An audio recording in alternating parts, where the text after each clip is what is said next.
Olá pessoal, meu nome é Elimane Fonseca. Estaremos aí a partir de agora trabalhando direito civil, analisando as principais questões que caíram aí nos últimos 2 anos, 3 anos, desde quando a FGV assumiu aí no lugar do CESP, olhando as questões, as tendências, como você deve estudar, de que forma você deve abordar. Nós sabemos que temos aí 232 artigos, mais lei de introdução, e o direito civil exige de você que tenha uma estratégia mesmo, para ter êxito nessas provas, É um volume grande de matéria, o direito civil talvez seja a maior de todos os módulos, enfim, então eu quero aqui tentar facilitar para você, te dando alguns toques do que é importante, vou fazer algumas questões, te aconselho a ter um código aí do teu lado para estar verificando o que vai ser dito, o que vai ser lido. Te aconselho também a ler o código, é muito importante, a literalidade da lei, ela diz muito, 95% das questões, inclusive de qualquer banca, no que diz respeito a direito civil, está no código. Então, se o hábito da leitura da lei seca vai te ajudar bastante, vai fazer com que você tenha êxito se adotar essa estratégia aí, ok? Então, vamos falar um pouquinho aqui de pessoas naturais, a partir ali do artigo 1º ao artigo 39 do Código Civil. Nós sabemos que as pessoas naturais são assim chamadas porque o Código divide pessoas naturais e pessoas jurídicas. Pessoa natural seria aquele ente jurídico com características biológicas, E quando é que surge a pessoa natural? O artigo 2º do Código diz que a pessoa natural, a personalidade, começa com o nascimento, com vida, mas a lei põe a salvo desde a concepção os direitos do nascituro. Acabou de nascer, respirou, teoria natalista, não sei se você está lembrado, respirou do lado de fora, ainda que esteja ligado ao cordão umbilical aí da mãe, a pessoa adquiriu personalidade. O fato de se ter personalidade possibilita você titularizar direitos, figurar no polo ativo, passivo de relações jurídicas. É claro que não possibilita você exercer os direitos de forma pessoal autônoma, até porque lhe falta discernimento, e discernimento está ligado ao conceito de capacidade, isso é com o tempo, a gente vai ver, adquire com os 18 anos ou pela emancipação. Mas adquiriu personalidade, você pode sim titularizar. O artigo 1º diz que toda pessoa é capaz de direitos e deveres na ordem civil, e essa capacidade descrita no artigo 1º é a capacidade de gozo, que acaba se confundindo com a própria personalidade. Às vezes a gente encontra alguns autores que eles dizem o seguinte, que a capacidade é a medida da personalidade, enquanto a personalidade é algo constante, a capacidade é algo que vai se desenvolvendo aí com o tempo até atingir aquele momento em que você tem todo o discernimento necessário para a prática dos atos da vida civil. Ok, pois bem, vou fazer aqui uma questão com você, questão já cobrada aí no exame da OAB, FGV, vou ler, e aí vamos ver o que ele diz aqui. Foi aí do 7º exame de ordem unificado. Questão 1.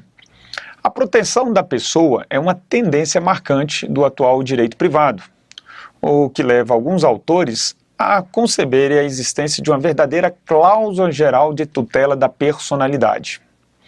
Nesse sentido, uma das mudanças mais celebradas no novo Código Civil foi a introdução de um capítulo próprio sobre os chamados direitos da personalidade. Em relação à disciplina legal dos direitos da personalidade, no Código Civil, é correto afirmar: gente, antes mesmo de comentarmos aqui os itens, eu queria que você analisasse essa expressãozinha que fala assim, existência de uma verdadeira cláusula geral de tutela da personalidade. Essa expressão personalidade, ela pode ser vista sob dois aspectos. Personalidade como marco a partir do qual você se torna pessoa para fins de direito, é o próprio artigo 2º. Mas eu devo também ver personalidade como sendo aí um conjunto de direitos que tutelam aí a dignidade da pessoa humana, conjunto de direitos inerente à condição de pessoa humana, é muito falado hoje. Esses são chamados direitos da personalidade. E o artigo 11 é uma cláusula geral de tutela desses direitos. Se você observar o 11 e acompanha no teu código, ele diz o seguinte, com exceção dos casos previstos em lei, os direitos da personalidade são irrenunciáveis, intransmissíveis, não podendo seu exercício sofrer limitação voluntária. Essa é uma cláusula geral. né? Ela traz ali, na verdade, esse artigo ele não fala das características, não fala o que é um direito de personalidade, mas fala das características dos direitos da personalidade, né? E a gente pode listar várias características, são irrenunciáveis, intransmissíveis, extrapatrimoniais, são imprescritíveis, são também aí inalienáveis, absolutos, vitalícios, todas essas características norteiam os direitos de personalidade. Esse direito de personalidade, ou direitos da personalidade, como bem você desejar chamar, eles derivam do artigo 1º, inciso 3º da Constituição Federal, né, que traz o princípio da dignidade da pessoa humana. Ok? E o Código Civil regulamenta de forma não exaustiva, mas traz algumas características e faz aí uma abordagem protetiva desses direitos. Vamos às questões aqui e você vai entender melhor o que a gente está falando. A letra A fala assim, ó, havendo lesão a direito da personalidade, em se tratando de morto, não é mais possível que se reclame perdas e danos, visto que a morte põe fim à existência da pessoa natural e os direitos personalíssimos são intransmissíveis. O fundamento legal dessa questão está lá no artigo 12, parágrafo, ok? E é um artigo até interessante. Por quê? Quando você pega a literatura, ela diz assim, ó, os direitos da personalidade são vitalícios. Então, adquire-se ao nascer, né, a princípio, perduram por toda a vida e só cessam com a morte. Mas vem o parágrafo desse artigo e diz o seguinte, ó, em se tratando de morto, terá legitimidade para requerer a norma contida no caput, qualquer parente em linha reta ou colateral até o 4º grau, né? Como é que funciona isso?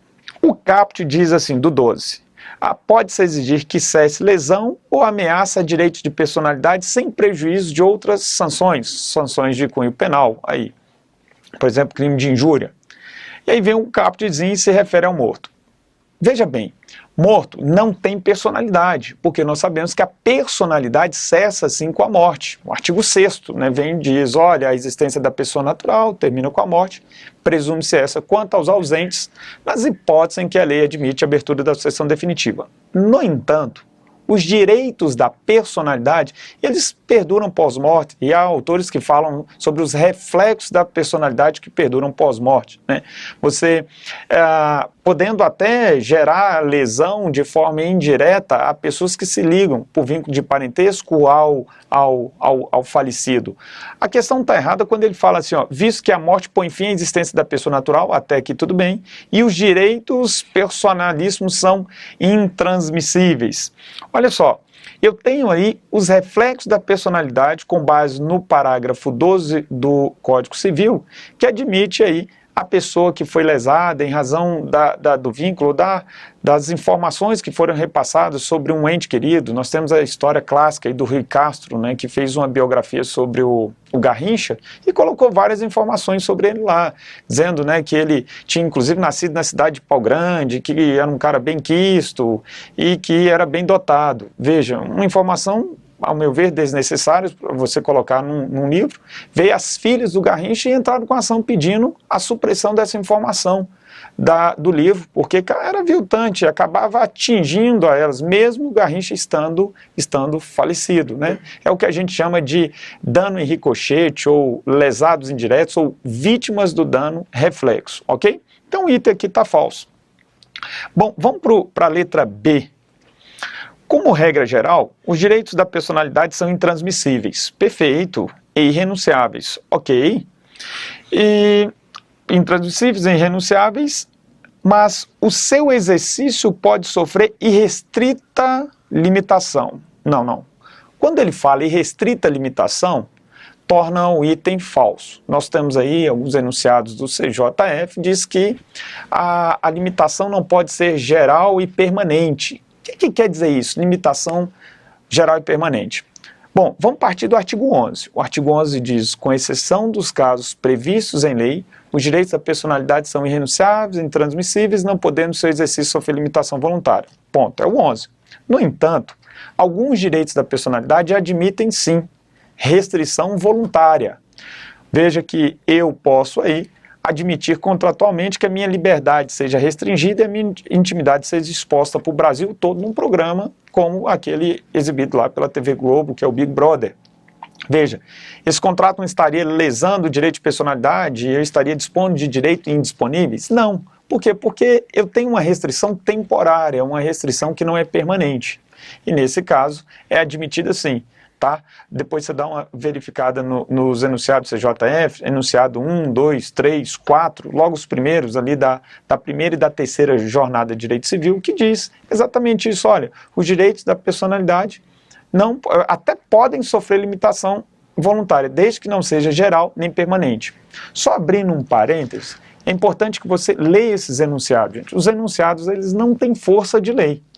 Porém, traduz o posicionamento da doutrina majoritária sobre o tema, fruto da reunião de grandes civilistas e que normalmente é reproduzido em prova. Então, eu te aconselho, ler devagarzinho os enunciados, ok? Que vai te ajudar a responder essas questões. A gente, quando lê essa questão, verifica e pode afirmar com certeza que o examinador leu o enunciado, ok?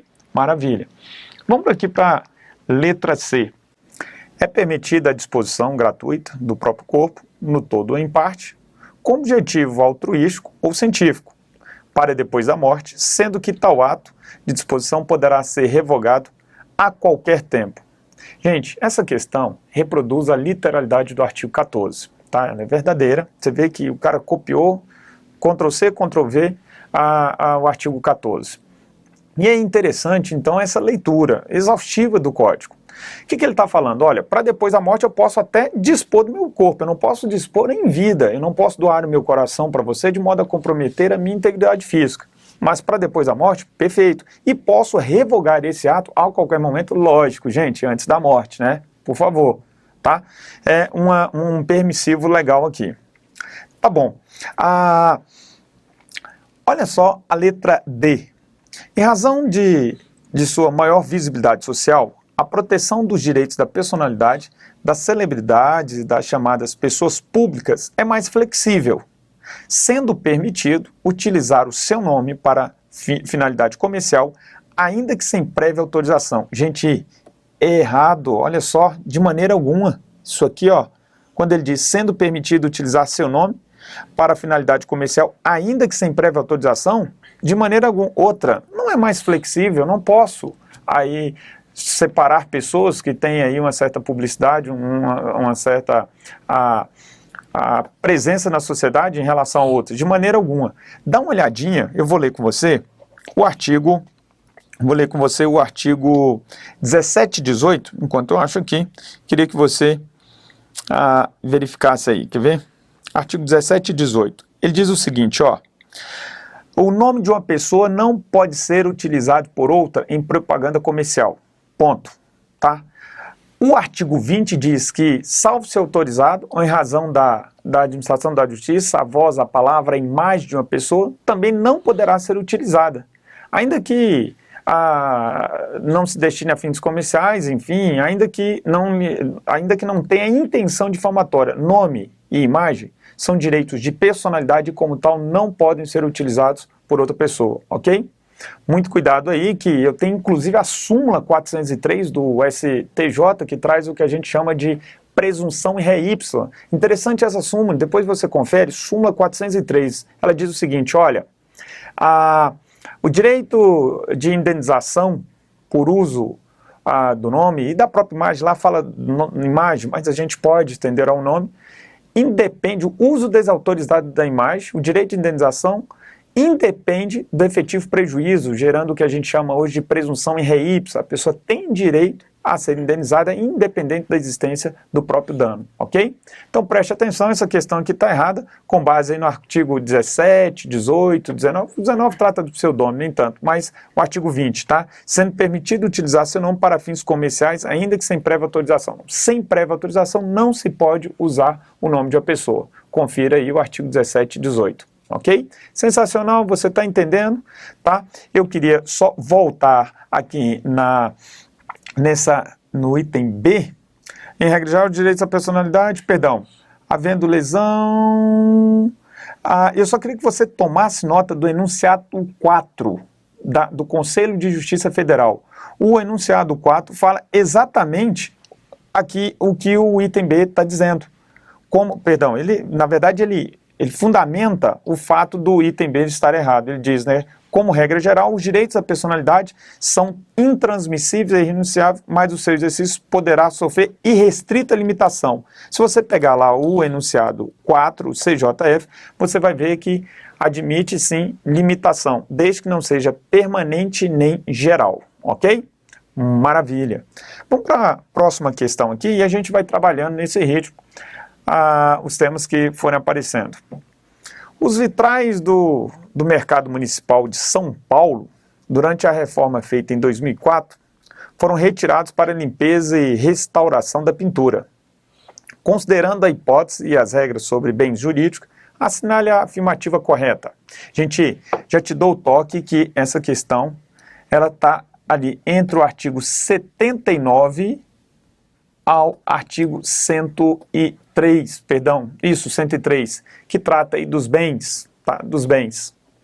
Você lembra o que é bem, antes da gente resolver a questão? Bem é tudo aquilo que de algum modo satisfaz as necessidades dos sujeitos de direito.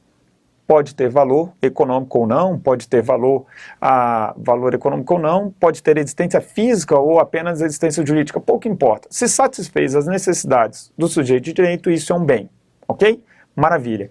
E nós dividimos os bens aí em algumas categorias, quanto à titularidade, eu não sei se você lembra, podendo ser bens quanto à titularidade, podendo ser bens públicos e bens particulares. O artigo 98 vem e diz, olha, são públicos todos os bens ali pertencentes às pessoas jurídicas de direito público, ou seja, os que sobram são particulares. E aí você tem as características dos bens públicos ali no artigo 100, 101, 102, 103, né? São o quê? Imprescritíveis, inalienáveis, ok? Impenhoráveis. Na verdade, impenhorabilidade decorre da própria inalienabilidade, né? Seguindo a ideia do artigo 100 da Constituição Federal. Pois bem, já os bens ali particulares, enfim, ele tem um capítulo que divide eles em considerados em si mesmos e os reciprocamente considerados. Considerados em si mesmos, eu tenho bens móveis, imóveis, bens fungíveis e infungíveis, bens divisíveis e indivisíveis, bens consumíveis e inconsumíveis e os singulares e coletivos. Importante que você dê uma lidinha nesse conjunto de artigos aí para se situar. Quando ele fala aqui, os vitrais, enquanto separados do prédio do mercado municipal durante as obras, são classificados como bens móveis. Gente, essa questão está falsa. Se você der uma olhadinha lá no artigo 81, ele diz, né, que os materiais provisoriamente separados de alguma edificação, para nessa mesma edificação serem reempregados, não perde a qualidade, não perde a natureza de imóvel. Então, veja bem, pensa comigo, ó, essa janela do teu quarto aí, se estivesse sendo vendida lá numa loja de materiais de construção, é bem móvel ou imóvel? Beleza, bem móvel, ok, perfeito. Ora, compro essa janela e incorporo ela nessa parede. Uma vez incorporada, essa janela se transforma em bem imóvel, excelente. Retiro essa janela e boto ela encostada aí na parede para fazer uma reforma. Enquanto a gente está fazendo essa reforma, essa janela encostada na parede para ser posteriormente recolocada é considerado o quê? Bem imóvel, ok?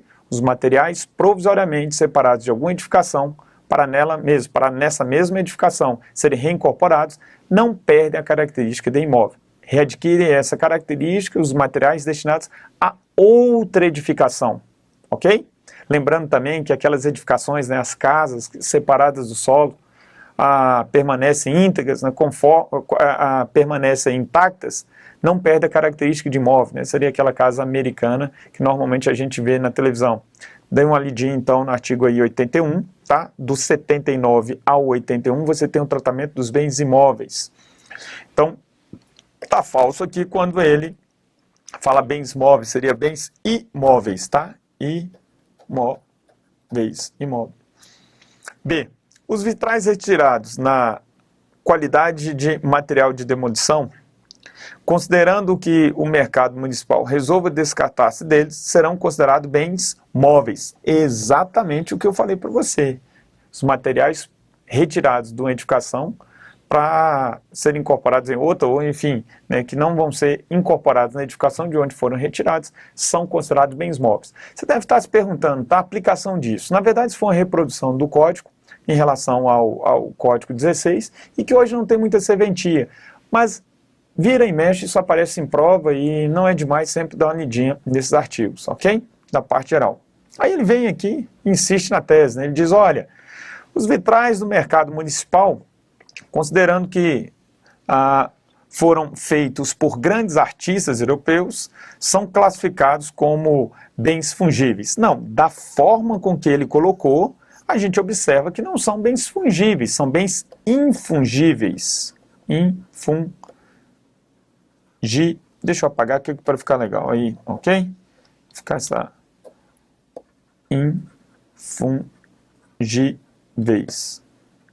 infungíveis, ok? Estou lá no artigo 85. Olha o que ele diz 85. Abre aí no teu código e dá uma lidinha. Eu vou ler com você. Ele diz assim, olha, são fungíveis os bens móveis que podem ser substituídos por outro, de mesma espécie, qualidade e quantidade. Uma espécie de bem considerado em si mesmo. Essa caneta que está na tua mão, Bic, é uma caneta, é um bem fungível. Tá? Esse teu óculos aí é um bem fungível, eu encontro outro idêntico. Enquanto os infungíveis são aqueles insubstituíveis, únicos, que têm uma marca de singularidade que o torna aí único. Como, por exemplo, esses vitrais aqui que ele falou, né? Os vitrais do mercado municipal, considerando que foram feitos por grandes artistas europeus, são classificados como bem fungíveis. No caso aqui, ele deixa claro que são bens infungíveis. Muito cuidado, gente, porque a fungibilidade ela é objetiva, ela está na coisa. Já a infungibilidade, ela é subjetiva ou relativa para alguns. Pode estar na coisa ou no valor sentimental que você atribui àquele bem. Veja o exemplo. Esse brinco que está na tua orelha aí, a gente acha em 3, 4 lojas da tua região. Sensacional. Porém, ele foi doado da sua tataravó para sua avó, que doou para sua mãe, que passou para você. Logo, ele traz nele embutido um valor sentimental que o torna único, insubstituível, embora a gente ache outro idêntico em qualquer região, aí, qualquer lojinha próxima da tua casa. Ok? Daí falar em infundibilidade por estima ou infundibilidade sentimental. Outro toque importante aqui, gente, é que fungibilidade é uma exclusividade dos bens móveis. Volta no 85 e grifa essa expressão. E diz, ó, são fungíveis os móveis. Logo, eu posso dizer que imóvel é infungível. Eu tenho 2 imóveis, tá? São diferentes até pela posição que ocupam. No mesmo dois apartamentos no mesmo prédio, dentro, mesma metragem, enfim. São diferentes até pela posição que ocupam.